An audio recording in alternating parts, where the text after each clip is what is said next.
winding through dense woods with no streetlights, just the dim beam of my headlights cutting through the thick darkness.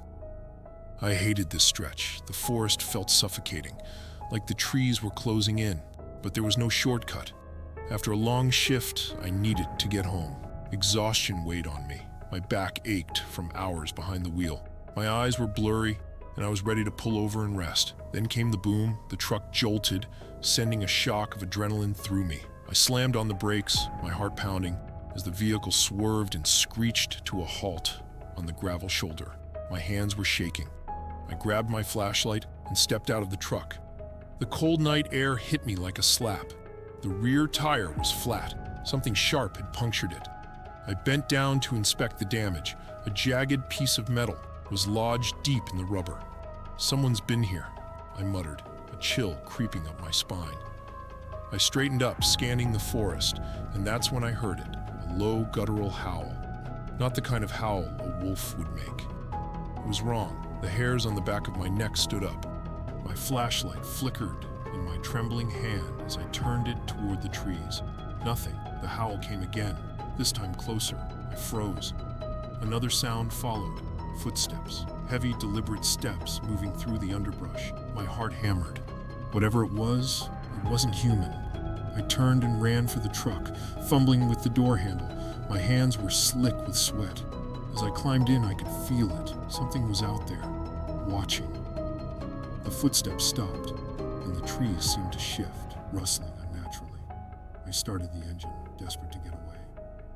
The headlights cut through the forest as I floored the gas, gravel flying. But then, out of the corner of my eye, I saw them. Shadows darting between the trees.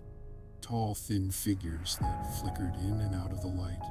They weren't moving like animals. They were too fast, too wrong. My stomach dropped. I glanced at the rearview mirror. They were gaining. A horrible howl pierced the air again, closer now. Too close. I looked up and slammed on the brakes. A shape loomed ahead, massive, hunched, with eyes that gleamed bright red. It was no animal. It was something older, something monstrous. Before I could react, the creature lunged. Its claws scraped across the truck's hood with a sound like metal being torn apart. The truck rocked violently, spinning out of control. I struggled to regain control, but it was too late. The world tilted, and the truck flipped, rolling over the gravel and crashing into the woods. I woke to the sound of metal groaning. My head was throbbing, my body aching from the impact. The truck was on its side. I forced the door open and stumbled out, the cold night air biting at my skin. The forest was eerily still, but something wasn't right. I could feel it. Something was watching me. Then the footsteps again, closer this time. My heart thudded as I ran, my legs shaky beneath me. The trees seemed to move, the darkness swallowing everything. I didn't dare look back. The sound of pursuit was too close. The whispers started, faint at first, like a voice on the wind. "You shouldn't be here." The footsteps grew louder, closer. I kept running, my breath ragged. I heard them following, more of them. Tall, dark shapes darting between the trees, moving too fast, too inhuman. Their eyes glowed red in the darkness, and the howls filled the air again, loud enough to rattle my bones. I stumbled and fell, but there was no time to stop. The road stretched on ahead, but it felt endless, a never-ending nightmare. They were closing in. The whispers returned, sharp now. Get out of the woods. I was trapped. There was nowhere to hide, nowhere to run. The figures emerged from the darkness, too many, too fast. I could hear their footsteps, the rustling of the leaves, the sound of their breath, each one a step closer.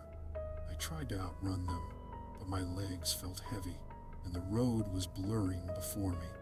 The figures surrounded me now, shadows closing in from all sides. Their glowing red eyes burned into me, their whispers growing louder.